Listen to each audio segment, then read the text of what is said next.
Hello everyone. आज का हमारा टॉपिक है जर्नल। तो क्या होता है जर्नल? हमारे बिजनेस में जितनी भी ट्रांजैक्शंस होंगे उन्हें हम रिकॉर्ड करेंगे, क्योंकि बहुत सारी ट्रांजैक्शंस हो रही है तो वो सारी ट्रांजैक्शंस क्या करनी पड़ेंगी, हमें रिकॉर्ड करनी पड़ेंगी। ये जो रिकॉर्डिंग होगी ये क्या होगी, हमारी डेली बेसिस पे होगी, डे टू डे होगी, डेट वाइज रिकॉर्ड की जाएंगी। और इसी रिकॉर्डिंग को हम क्या बोलते हैं, हम बोलते हैं जर्नल। तो जर्नल क्या है? जर्नल इज द बुक, एक बुक है in which business transactions are recorded, जहां पर जितनी भी ट्रांजैक्शंस हैं उन्हें हम रिकॉर्ड करेंगे। First in chronological order. Chronological order मतलब जिस ऑर्डर में वो अकर हुई है उसी ऑर्डर में उसे रिकॉर्ड किया जाएगा।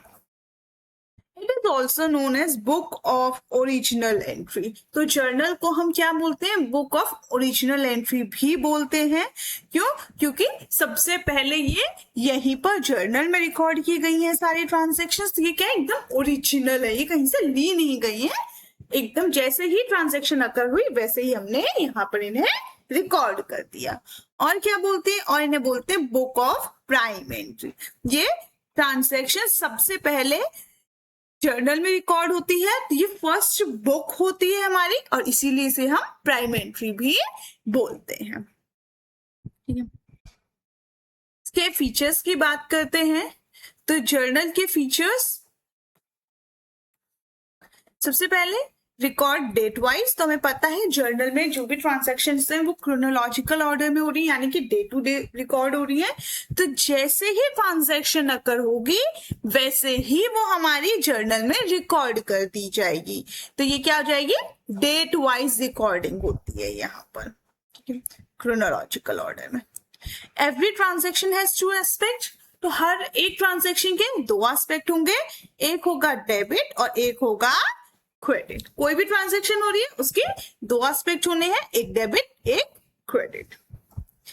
Both debit and credit aspects are recording. जब हम जर्नल रिकॉर्ड करेंगे तो वहां पर क्या डेबिट हुआ है हमें वो भी दिखाना है, और क्या क्रेडिट हुआ है वो भी दिखाना है। तो जर्नल के अंदर सब कुछ दिखाया जाएगा, दोनों एस्पेक्ट दिखाए जाएंगे, डेबिट भी और क्रेडिट भी।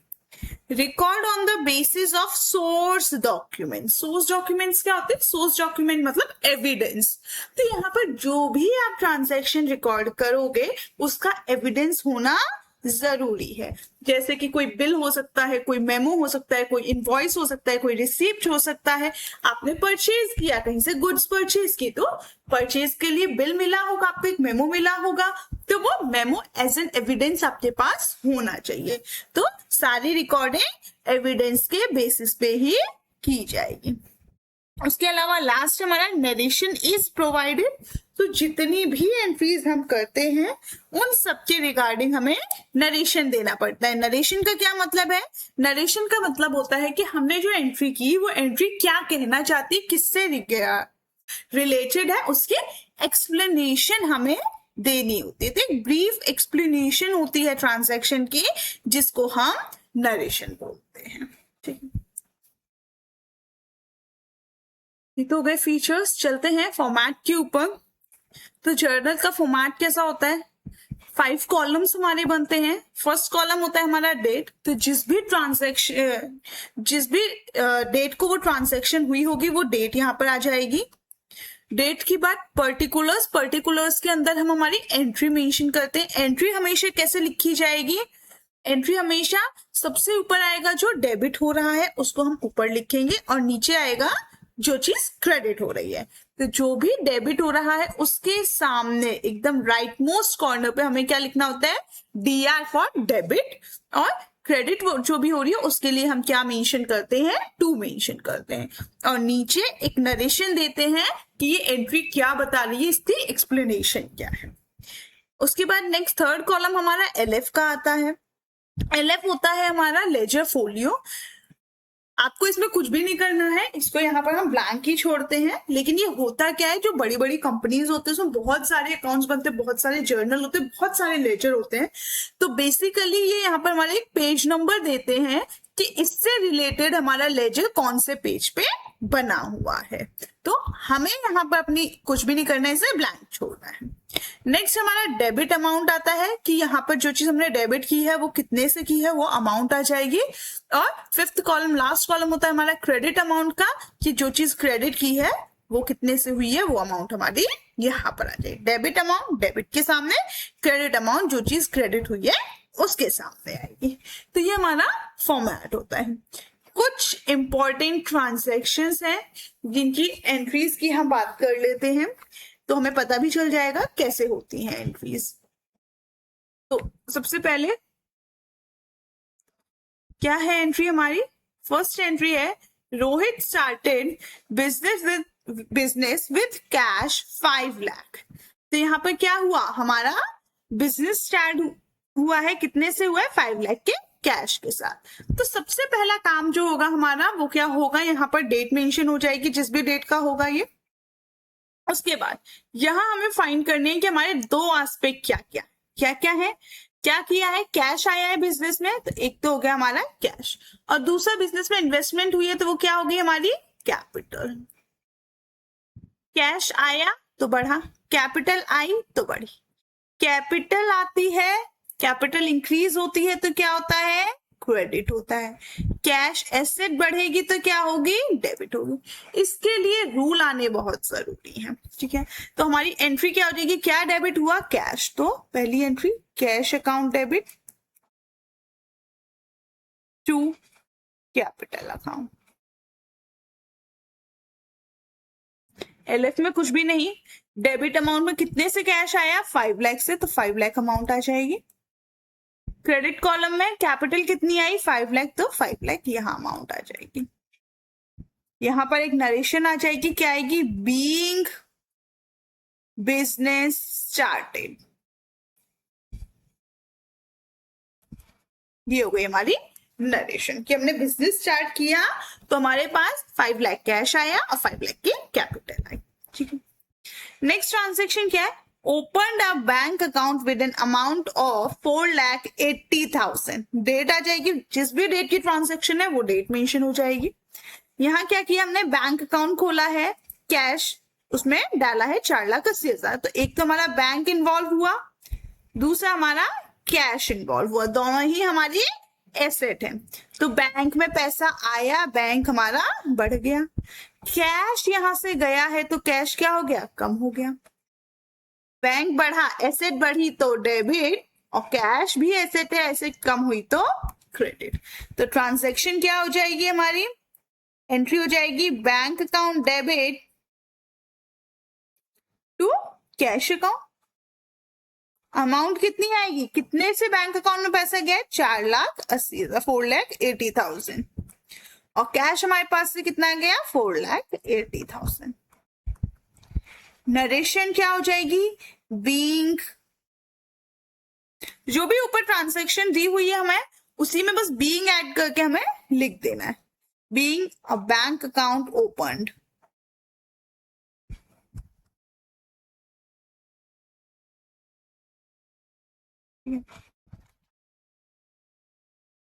चलते हैं हमारी नेक्स्ट ट्रांजैक्शन के ऊपर। क्या कह रहा है? Bought furniture for 60,000 and issued cheque for the sale. यानी कि यहाँ पर क्या दो चीजें आई हमारी? एक तो हमारा फर्नीचर आया, फर्नीचर आया तो क्या हो गया? बढ़ गया। दूसरा चेक इश्यू किया, चेक मतलब हमारे पास से बैंक में से पैसा गया, बैंक से पैसा गया तो बैंक क्या हो गया? कम हो गया। फर्नीचर क्या होती है? एसेट, एसेट बढ़ी तो डेबिट। बैंक क्या होता है? बैंक भी एसेट, एसेट कम हुई तो क्रेडिट। तो डेट आ जाएगी जिस भी डेट की ट्रांजैक्शन है, और एंट्री हो जाएगी क्या डेबिट हुआ? Furniture. So furniture account debit to bank. Bank में से पैसा गया इसलिए बैंक अकाउंट। कितना?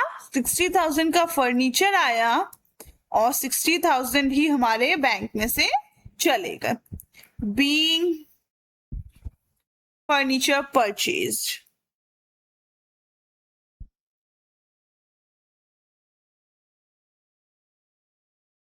ठीक है। नेक्स्ट ट्रांजेक्शन क्या कह रही है? Bought plant and machinery from Ramji Lal for the business for rupees 1,25,000 and an advance of 10,000 in cash is given. यानी कि यहाँ पर क्या लेके आए हम? Plant and machinery. हमारे पास क्या हुई? आई तो क्या हो गई? बढ़ गई. ठीक है. एडवांस दिया है, कैश हमारे पास से चला गया. कितना कैश गया? 10,000. बाकी के पैसे अभी हमने नहीं दिए, तो क्या बन गई हमारी? लायबिलिटी. हमारे कौन क्रिएट हो गए? क्रेडिटर्स. कौन है क्रेडिटर हमारा? जब नाम दिया होता है तो नाम मेंशन करते हैं रामजी लाल. ठीक है. क्रेडिटर हमारे बढ़ गए. ठीक है. प्लांट और मशीनरी एसेट है, एसेट बढ़ी तो क्या हो गई? डेबिट. कैश एसेट है, एसेट कम हुआ तो क्या हो गया? क्रेडिट. क्रेडिटर्स लायबिलिटी, लायबिलिटी बढ़ी तो क्रेडिट. रूल याद रखने हैं इसके लिए हमें. तो एंट्री क्या हो जाएगी? डेट मेंशन हो जाएगी, जिस भी डेट की ट्रांजैक्शन है एंट्री हो जाएगी. Plant and machinery account debit to cash to Ramji Lal. ठीक है. प्लांट एंड मशीनरी कितने का आया? 1,25,000. कैश कितना दिया? 10,000. बाकी रिमेनिंग कितना रह गया हमारे पास?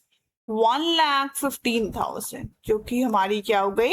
लायबिलिटी हो गई. नरेशन आ जाएगी. Being plant and machinery purchased.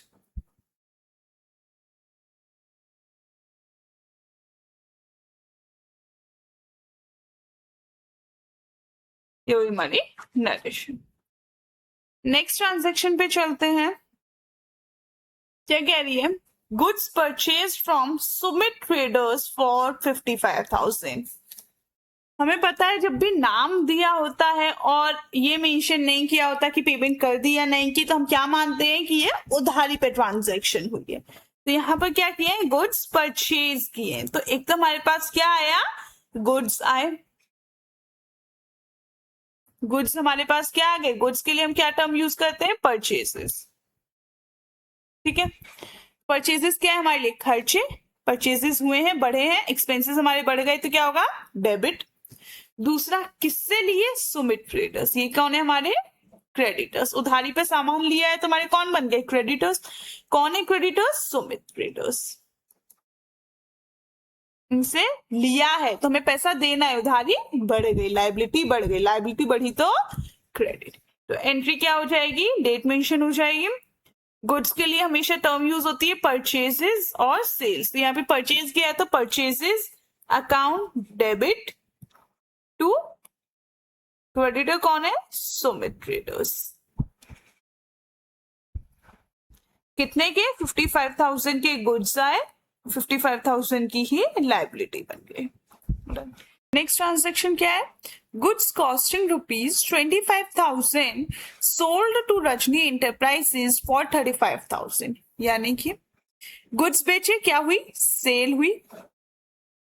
Cell क्या होता है हमारा? रेवेन्यू. सेल बढ़ी, रेवेन्यू बढ़ा तो क्या होता है? क्रेडिट. ठीक है. किसको बेचे? रजनी एंटरप्राइजेस. रजनी. रजनी यानी कि हमने बेच दिया है, पैसा हमारे पास अभी नहीं आया है क्योंकि नाम मेंशन है. पैसा नहीं आया है, आना है. यानी जिससे पैसा आना है वो कौन होते हैं? हमारे डेटर्स. डेटर क्या होती है? एसेट. यहाँ डेटर बढ़ गए, एसेट बढ़ी तो क्या हो जाएगी? डेबिट. तो डेट आ जाएगी. एंट्री क्या हो जाएगी? रजनी एंटरप्राइजेस डेबिट टू क्या किया? सेल. Sales account. कितने की? 35,000. 35,000 की सेल की और रजनी से भी कितने लेने हैं? 35,000 ही लेने हैं. ठीक है. Being goods sold on profit. ये हो गई हमारी नरेशन. डन है. तो नेक्स्ट ट्रांजैक्शन क्या है हमारी? Paid the monthly store rent 2500 in cash. ठीक है, तो हमारे पास से क्या गया, कैश गया, और दूसरा हमने क्या पे किया, रेंट पे किया। रेंट क्या है हमारे लिए, एक्सपेंस, खर्चा। कैश हमने पे किया है तो हमारे पास से गया है। एक्सपेंसेस क्या होते हैं, डेबिट होते हैं, डेट मेंशन हो जाएगी। So rent account debit to cash account, asset कम हुई तो क्रेडिट। कितना पे किया, 2500 रेंट गया, 2500 हमारे पास से कैश चला गया। बीइंग रेंट पेड,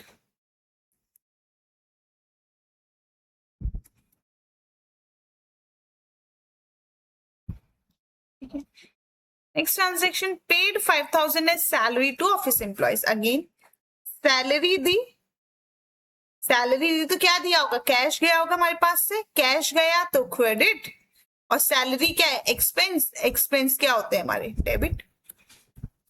तो क्या हो गई, डेट आ जाएगी, एंट्री क्या हो जाएगी, salary account debit to cash. कितनी दी, 5000, 5000 बीइंग सैलरी पेड। ये हो गई हमारी नरेशन। तो ये हमारी कुछ इंपॉर्टेंट ट्रांजैक्शंस थी। नेक्स्ट क्लास में इससे रिलेटेड क्वेश्चंस करेंगे, पीएस ग्रेवाल के न्यूमेरिकल स्टार्ट करेंगे। आज की क्लास में इतना ही। वीडियो अच्छी लगी हो तो लाइक कीजिए, सब्सक्राइब कीजिए, शेयर कीजिए। मिलते हैं नेक्स्ट क्लास में।